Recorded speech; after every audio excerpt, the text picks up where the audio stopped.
Hello बच्चों, आज फिर से स्वागत करता हूं आपका अपने YouTube चैनल मैथमेटिक्स इन्फो में। और आज जिस टॉपिक के बारे में डिस्कस करने जा रहे हैं वो पिछली 4 वीडियो से कंटिन्यू चल रहा है।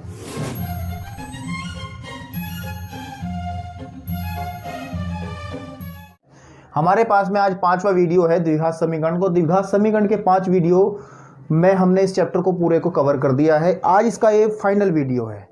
आज इसकी अंतिम एक्सरसाइज 4.4 को हम कंप्लीट करेंगे और इसके साथ ही चैप्टर की समाप्ति कर देंगे। चलिए बिना किसी टाइम को वेस्ट किए हुए आज का काम शुरू करते हैं फटाफट। आज हम आपके सामने जो प्रश्नावली कराने जा रहे हैं बेटा, प्रश्नावली ध्यान से देखिएगा इसको, क्योंकि इस प्रश्नावली की खास बात क्या है 4.4 की। 4.4 की खास बात यह है कि इसका जो कॉन्सेप्ट है, जो इसका जो मूलभूत अवधारणा जो इसकी है, अगर उसके बारे में आप समझ गए तो क्वेश्चंस इसके इतने ज़्यादा डरावने नहीं हैं, बहुत छोटे क्वेश्चन हैं। और इसमें सिर्फ 2 ही चीज़ें हैं आपके पास में। सबसे पहले हम मूलों की प्रकृति के बारे में पढ़ेंगे। मूलों की प्रकृति क्या होती है, क्या पढ़ेंगे? मूलों की प्रकृति। प्रकृति का मतलब क्या होता है मैं समझाता हूँ, और फिर 4.4 के क्वेश्चन हम करेंगे। ठीक है, पहले ये टॉपिक डिस्कस किया जाएगा जो कि इम्पोर्टेंट टॉपिक है और बहुत ज़्यादा ही इसमें समझने लायक चीज़ें हैं। ठीक है, मूलों की प्रकृति क्या होती है, चलिए आप इसी को शुरू कर लेते हैं, मूलों की प्रकृति। उसके बाद हम 4.4 एक्सरसाइज के साथ में चल के वीडियो कंटिन्यू करते हैं। हमारे पास में मूलों की प्रकृति का मतलब ये है, क्योंकि दुनिया में देखो, जब भी आप किसी समीकरण को हल करते थे, ये कोई समीकरण है बेटा, ax² प्लस के bx प्लस के c बराबर 0, ये कैसी समीकरण है? द्विघात समीकरण है हमारे पास में। जब हम द्विघात समीकरण को हल करते थे, पिछले 4 वीडियो में हमने आपको 3 तरीके इसको हल करने के बताए थे। हल करने के बाद क्या होता था कि इसको जब सॉल्व करते तो x के 2 मान निकलते थे। x का 1 मान निकलता था, फिर x का 2 मान दूसरा मान निकलता था, कुछ भी निकलता था। सपोज पहला अल्फा निकलता था, दूसरा हमारा बीटा निकलता था। बिल्कुल ठीक है। और अल्फा और बीटा कोई संख्याएं होती थी। बिल्कुल ठीक है। अब आपको ये देखना है कि मूलों की प्रकृति का मतलब ये है, ध्यान दीजिएगा, इस टॉपिक को बहुत अच्छे से ध्यान दीजिएगा जो मैं आपको समझा रहा हूं। मूलों की प्रकृति का मतलब क्या है? देखिए, मूलों की प्रकृति का मतलब ये है, हमारे पास बेटे जो संख्याएं होती हैं ना, क्या होती हैं? मूलों की प्रकृति का मतलब संख्याएं जो होती है वो 2 ही टाइप की होती हैं, या तो वास्तविक होती हैं बेटा, ठीक है, या फिर आपके पास में अवास्तविक या फिर काल्पनिक उनको बोल देते हैं। क्या बोल देते हैं? काल्पनिक, या फिर अवास्तविक भी बोल देते हैं, या वास्तविक नहीं भी बोल देते हैं। समझ में आई? या तो वास्तविक होंगी या काल्पनिक, या इनको दूसरे शब्दों में ये भी तो कह सकते हैं वास्तविक नहीं। समझ में आ रही बात? वास्तविक नहीं है ना, बात तो वही है ना। फिर भी तो हमारे पास में जो मूल निकल करके आते थे द्विघात समीकरण के, वो दो ही तरीके के मूल हो सकते हैं, या तो वो वास्तविक हो सकते हैं या वो वास्तविक नहीं हो सकते, यानी कि काल्पनिक हो सकते हैं। तो अब हम लोगों को सिर्फ इसी चीज के बारे में जिक्र करना है, इसी टॉपिक को समझना है कि किस समीकरण के मूल वास्तविक होंगे और किस समीकरण के मूल वास्तविक नहीं होंगे। वास्तविक और अवास्तविक मूल को समझने के लिए सबसे पहले वास्तविक संख्याएं और अवास्तविक संख्याओं के बारे में जान लेना जरूरी है। और इसको जानने में कुछ ज़्यादा आपको किताबें नहीं खोलनी पड़ेंगी, मैं यहीं का ही आपको बता देता हूँ। ध्यान दीजिएगा, अगर अंडर रूट के अंदर आपके पास में प्लस वाली क्वांटिटी आ जाती है, प्लस वाली क्वांटिटी, कोई भी प्लस वाली संख्या है, समझ में आई बात नहीं, तो वो हमेशा वास्तविक होगी। बिल्कुल ठीक बात है। लेकिन अंडर रूट के अंदर कभी अगर माइनस आ जाता है आपके पास में, तो हम ये कहेंगे कि ये जो है हमेशा क्या है?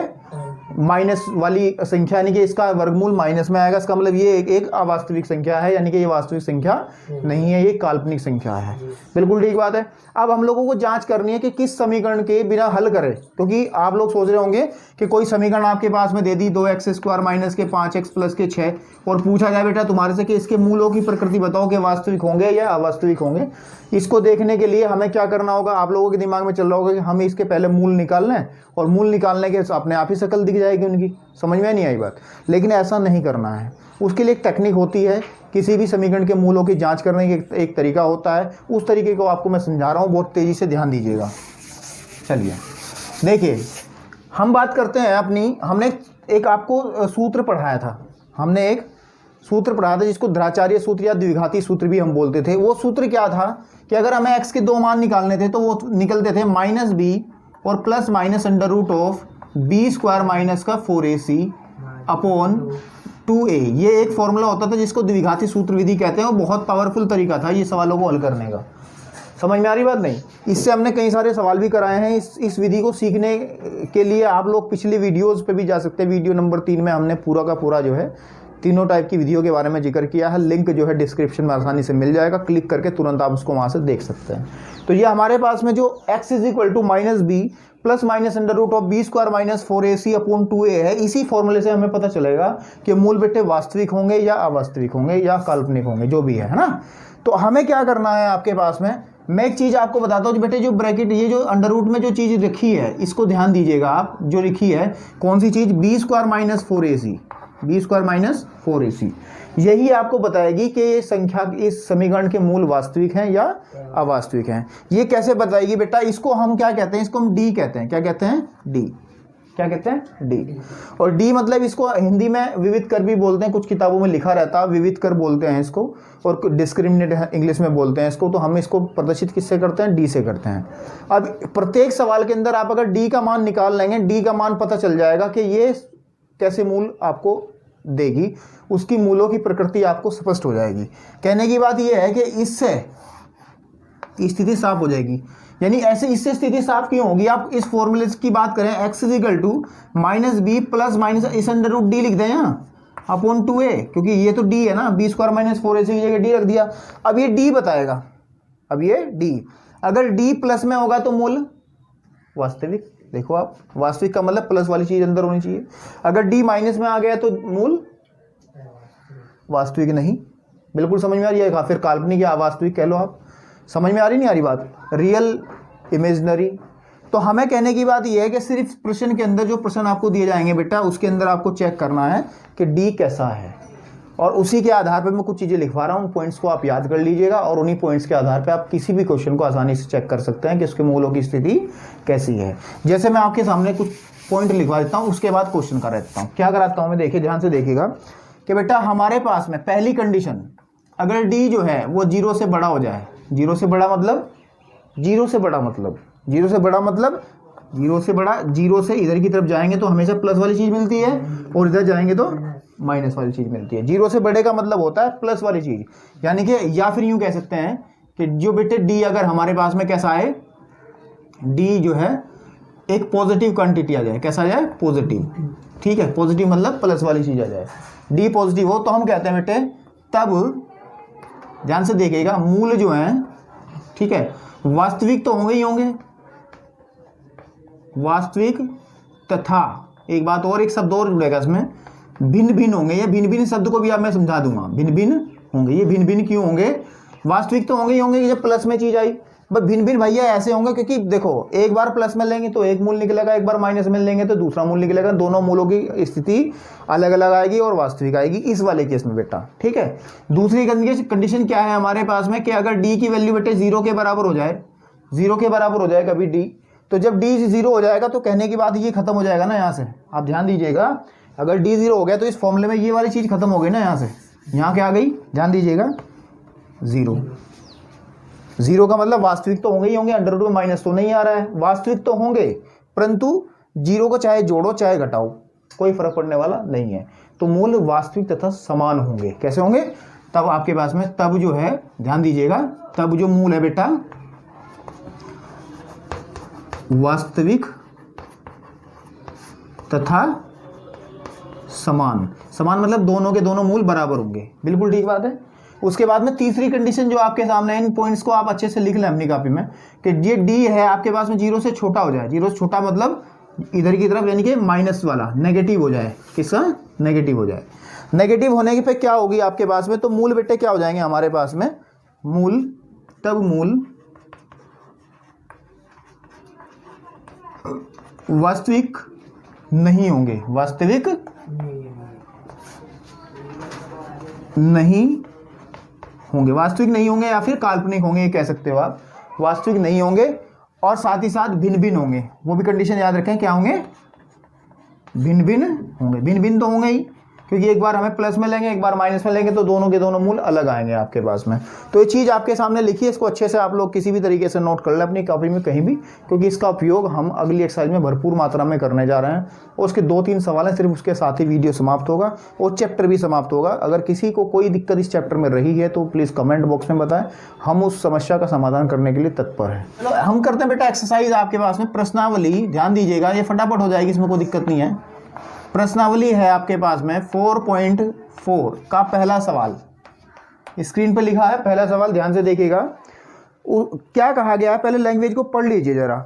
लैंग्वेज में लिखा है निम्न द्विघात समीकरणों के मूलों की प्रकृति बताइए। मूलों की प्रकृति बताइए। यदि मूलों का अस्तित्व हो तो ज्ञात कीजिए। अस्तित्व का मतलब क्या होता है पहले समझ लीजिए, बाद में नोट कीजिएगा। इन्होंने कहा कि मूलों की प्रकृति बतानी है आपको। मूलों की प्रकृति का मतलब क्या है कि या तो वो वास्तविक है या फिर अवास्तविक है, समान है या भिन्न भिन्न है। अस्तित्व का मतलब क्या है, वास्तविक चीज़ें तो अस्तित्व में होती हैं, काल्पनिक चीज़ें तो अस्तित्व में कभी नहीं होती। कल्पना मतलब अपना कल्पना करना, अवास्तविक चीज़ें कभी अस्तित्व में नहीं होती। यानी कि अगर मूल वास्तविक है तो अस्तित्व है, अस्तित्व किसी का है। अगर काल्पनिक है तो अस्तित्व नहीं है। तो कहने की बात यह है कि हमें सिर्फ ये पता करना कि मूलों की प्रकृति कैसी है। तो एक समीकरण आपके सामने लिखी है हमारे पास में। वो समीकरण ये है कि 2x², ध्यान दीजिएगा आपके पास में, माइनस के 3x और प्लस के 5 = 0। हमें इसके मूलों की प्रकृति ज्ञात करनी। मूलों की प्रकृति बताएगा कौन, कौन बताएगा?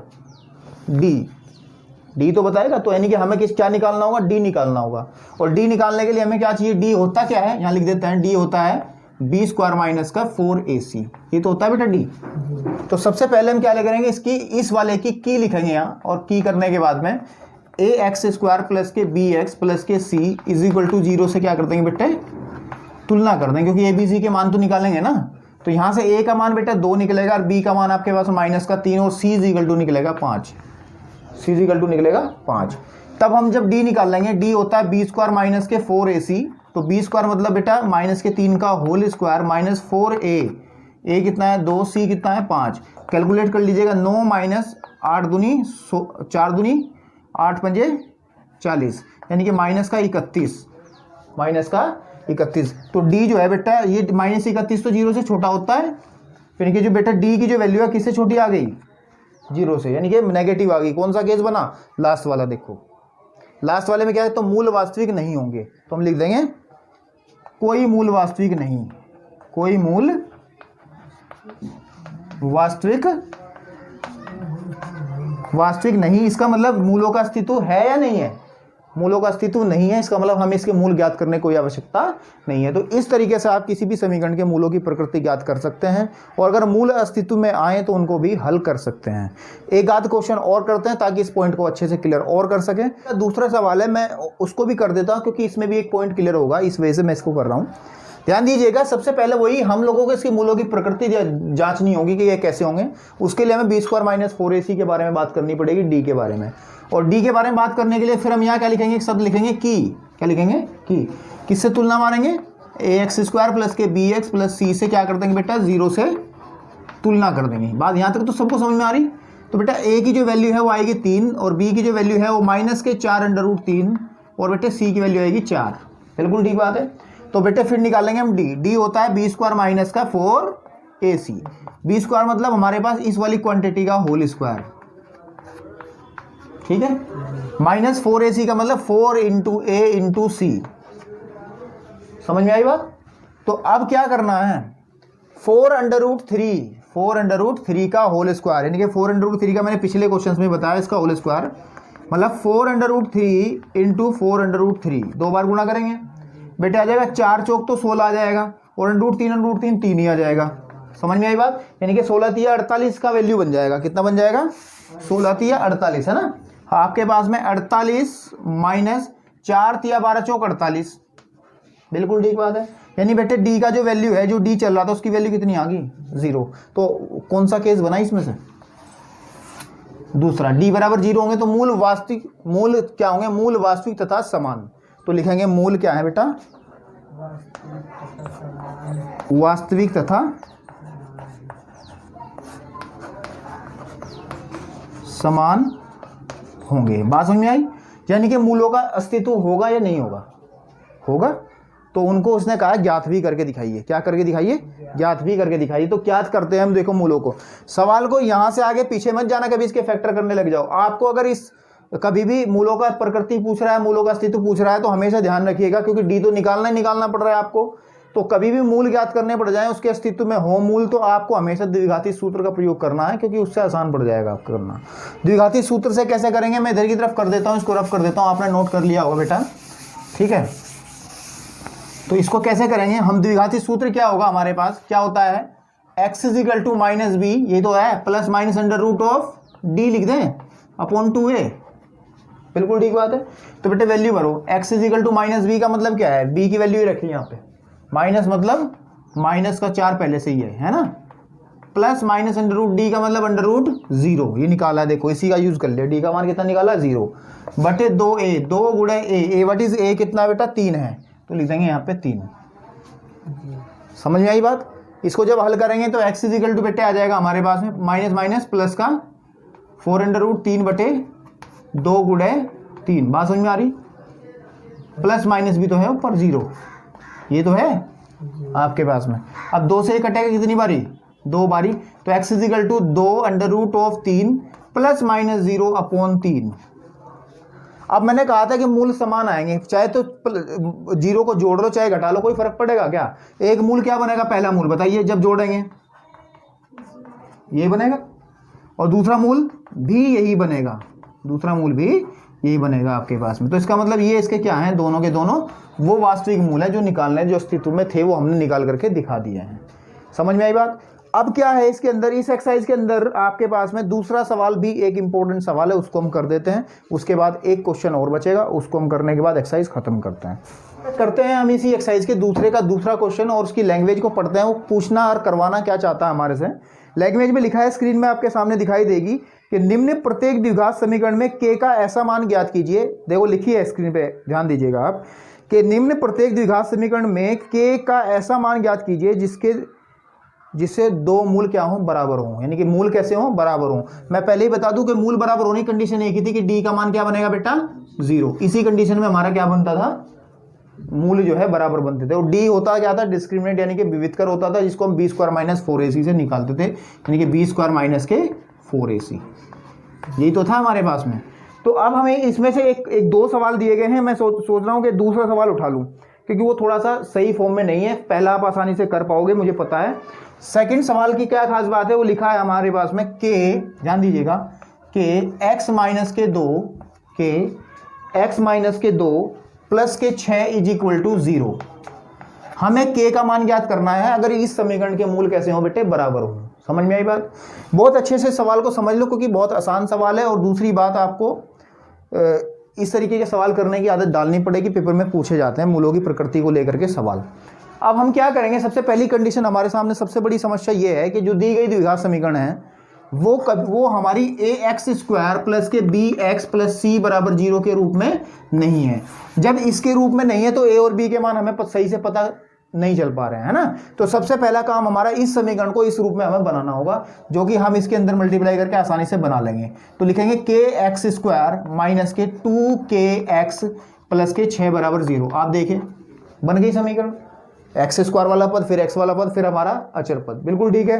हम फिर क्या करेंगे बेटे, यहाँ लिखेंगे की, क्या लिखेंगे की, किससे तुलना मारेंगे, देखिए एक्स स्क्वायर प्लस के बी एक्स प्लस के सी इज इक्वल टू 0 से क्या कर देंगे बेटे, इसकी तुलना कर देंगे। समझ में आ रहा है बेटा? जब तुलना करेंगे तो ए का मान कितना बनेगा, के बनेगा। देखिए आप यहाँ एक्स स्क्वायर ए का मान कितना बनेगा, के। बी का जो मान बनेगा वो बनेगा माइनस के 2 के, आप जरा चेक कर लीजिए आराम से। और सी का मान बनेगा बेटा 6, सी का मान बनेगा 6। अब चूंकि उसने कहा है, चूंकि उसने क्या कहा है, मूल कैसे हैं, मूल समान हैं, मूल कैसे हैं, समान। समान होने पे डी का मान कितना होता है बेटा 0, और डी होता क्या है हमारे पास, बी स्क्वायर माइनस का 4ac बराबर 0। समझ में आ रही बात? और बी की वैल्यू कितनी है, माइनस का 2k का होल स्क्वायर माइनस का 4 इंटू के इंटू सी कितना है 6 बराबर 0। बिल्कुल ठीक बात है। तो इसको जब हल करेंगे हम आसानी से तो वैल्यू निकल जाएगी, आ जाएगा 4k स्क्वायर माइनस का 6 कितने होते हैं 24 k बराबर 0। तो इससे हम क्या निकालेंगे, k का मान निकालता है, अभी फटाफट देखिए कैसे निकलता है k का मान, 2 मिनट के अंदर ही। ये आ जाएगा हमारे पास यहाँ 4k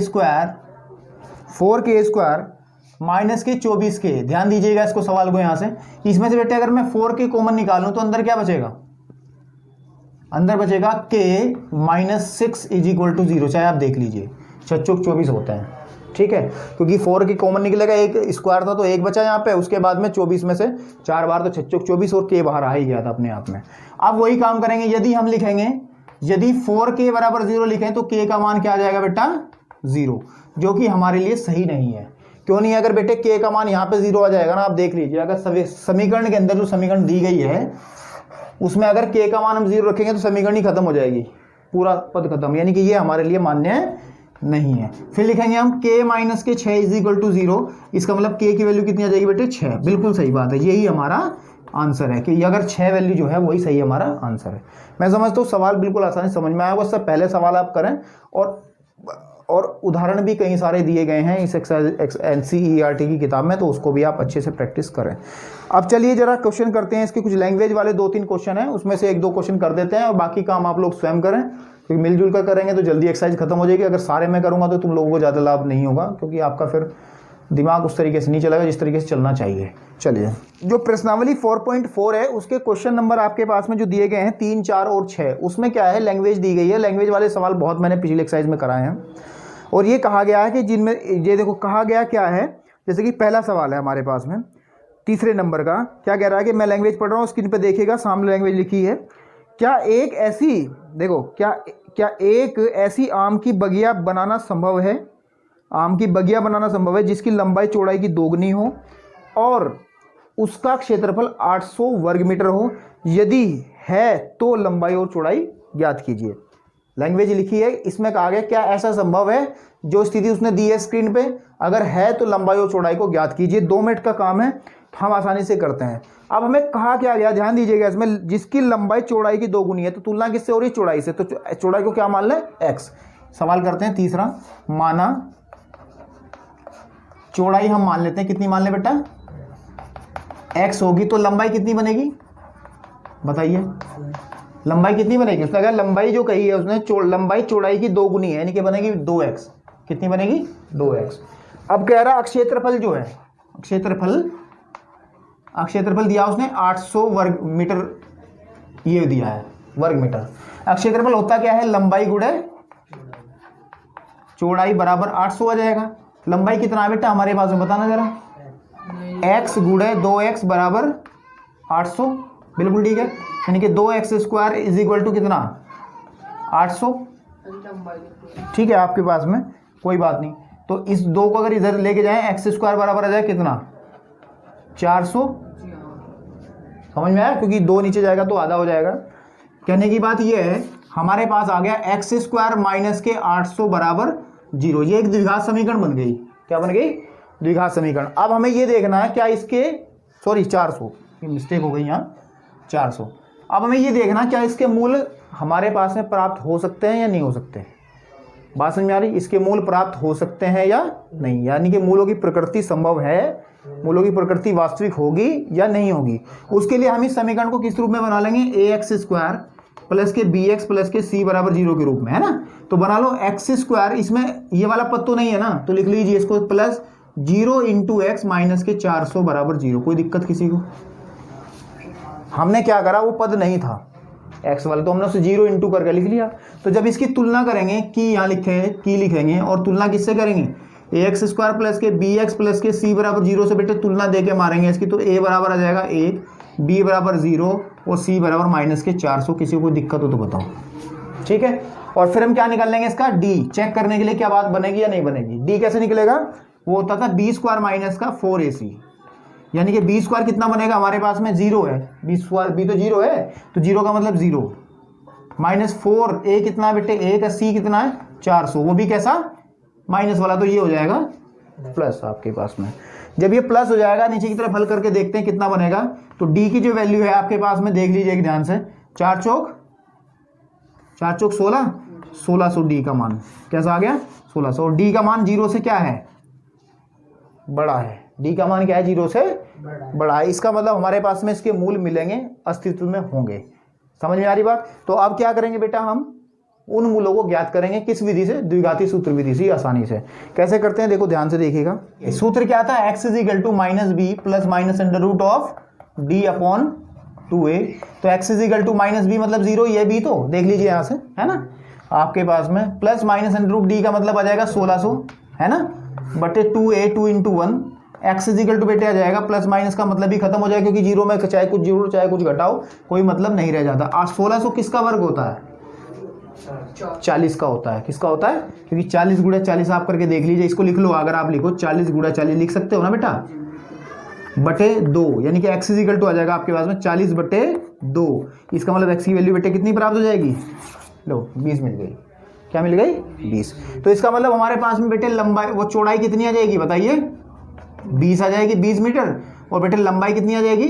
40, क्योंकि लंबाई उसने कहा कि डबल होती है 2 इंटू एक्स, एक्स का वैल्यू 20 यानी कि आ जाएगा 40 मीटर। तो मैं समझता हूँ सवाल आपको समझ में अच्छे से आया होगा। ठीक है, पहले हमने चेक करा कि इस समीकरण के मूल ज्ञात किए जा सकते हैं, क्या ऐसी क्यारी बनाई जा सकती है? बिल्कुल बनाई जा सकती है, जिसकी लंबाई आपके पास में कितनी होगी? 40 मीटर होगी और चौड़ाई 20 मीटर होगी।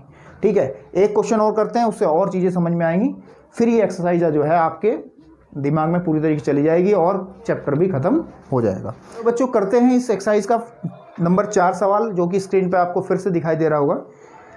क्या निम्न स्थिति संभव है? नीचे लिखा है 2 मित्रों की आयु का योगफल 20 वर्ष है। 2 मित्र हैं जिनकी आयु का योगफल कितना है? 20 वर्ष है। तो पहली बात है, माना, ध्यान दीजिएगा, माना हम आयु मान लिया 2 मित्र हैं, एक मित्र ये रखा, ठीक है, एक मित्र ये रखा, इन दोनों की आयु का योगफल कितना है? 20 है। तो अगर इसकी आयु x है तो इसकी कितनी होगी? 20 माइनस एक्स। सिंपल सी बात है, उधर जाकर के 20 माइनस एक्स। तो माना पहले मित्र की आयु, पहले मित्र की आयु कितनी मान ले बेटे? x मान ले, ठीक है। तो दूसरे मित्र की कितनी होगी बताइएगा, बताएगा कोई? दूसरे मित्र की आयु कितनी होगी? 20 माइनस, क्योंकि उनका योगफल बेटा दिया है 20, तो आप आसानी से बता सकते हो कि पहले की अगर x है दूसरे की 20 माइनस एक्स 100% होगी। लेकिन भाई साहब अब कुछ उल्टी सीधी बात करते हैं, जरा सवाल में पढ़िएगा। वो कह रहा है कि 4 वर्ष पूर्व, 4 वर्ष पूर्व का मतलब 4 वर्ष पहले, 4 वर्ष पहले इसकी आयु कितनी होगी बता सकता है कोई? x माइनस 4 ही तो होगी। और ये भी 4 वर्ष पूर्व क्या स्थिति होगी इसकी? ठीक है, 4 वर्ष पूर्व कहा गया है या कुछ और कहा गया है? 4 वर्ष पूर्व, बिल्कुल 4 वर्ष पूर्व। इनकी आयु का जो गुणनफल है, यानी कि इन दोनों की आयु को अगर मैं गुणा कर दूं, उसने कहा बेटा 48 आएगा। कितना आएगा? 48 आएगा। अब ये बताना क्या ये स्थिति संभव है? अगर संभव है तो दोनों की आयु ज्ञात करके दिखाइए। तो बड़ी आसानी से सबसे पहले हम क्या करेंगे बेटा, इसको द्विघात समीकरण बनाएंगे और फिर हमारे पास जो आदमी था जो बताता था कि सारी बात डी, उस डी को फाइंड आउट करेंगे, निकालेंगे। डी बताएगा कि ये बात बन पाएगी या नहीं बन पाएगी। बन पाएगी तो निकालेंगे आगे की तरफ, अगर नहीं बन पाएगी तो कोई जरूरत नहीं है। डी के अगर डी सही आ गया हमारे पास, फिर हम द्विघाती सूत्र से ही आराम से फटाफट निकाल देंगे। तो क्या करते हैं, सबसे पहले समीकरण को अच्छे से तरीके से बना लें। एक्स माइनस का 4 जो का तू लिखोगे इंटू ये क्या बनेगा आपके पास में 16 माइनस एक्स इंटू कितना बनेगा बेटे 48। इसको मल्टीप्लाई कर लीजिए 16x, ध्यान दीजिएगा कैलकुलेशन पे बिल्कुल, माइनस के एक्स स्क्वायर प्लस के माइनस के 16 चौक कितने होते हैं? 64 होते हैं ना। 16 चौक के 64 और प्लस का 4x इज इक्वल टू बेटे आ जाएगा 48। ठीक है, तो यानी कि एक्स स्क्वायर वाला पद सूत्र में लिख लो आप। फिर आपके पास में एक्स वाला पद ये रखा, ये कितना हो गया बेटा 20x, ध्यान दीजिएगा। और फिर 64 और 48 कितने हो गए टोटल, इधर लेकर के आएंगे। 64 और 48 जुड़ जाएंगे ना आपस में। 64 और 48 हमारे पास में मुझे लग रहा है कि 112 हो जाएंगे। कितने हो जाएंगे? 112 हो जाएंगे। इज इक्वल टू बेटा 0। समीकरण को माइनस से भाग कर लो ताकि अच्छी समीकरण बन जाए। एक्स स्क्वायर माइनस के 20x प्लस के 112 इज इक्वल टू 0। और इसकी क्या लिखेंगे फिर? की क्या लिखेंगे? की किससे तुलना करेंगे? ax स्क्वायर प्लस के bx plus c is equal to 0 से क्या कर लेंगे तुलना। तो a का मान बेटे आएगा 1, क्योंकि यहाँ एक्स स्क्वायर गुणांक 1 है। b का मान आएगा बेटे माइनस का 20 और c का मान आएगा बेटा 112। कितना आएगा? 112। और किसके पास चले जाएं चुपचाप बिना किसी को पूछे? d के पास चले जाएं। किसके पास चले जाएं? d। अब d कहाँ निकाले, जरा यहाँ निकाल ले। d 2 मिनट की बात है, निकल जाएगा। b स्क्वायर माइनस 4ac तो होता है d। तो d की वैल्यू कितना निकलेगी? b स्क्वायर मतलब 20 का स्क्वायर माइनस 20 का होल स्क्वायर माइनस 4ac का मतलब है 4 इंटू a कितना है हमारे पास में 1 और c कितना है 112। तो बेटे 20 का स्क्वायर तो 400 होता है ना बेटा। कितना होता है? 400। माइनस ये 112 की 400 में 112 की गुणा करो आप किस में 4 में, तो आपके पास में 448 आएगा। देख लो चाहे 4 दूनी 8, 4 एकम 4, 4 एकम 4, 448। और जब घटाएंगे तो माइनस का 48 आएगा। क्या आएगा?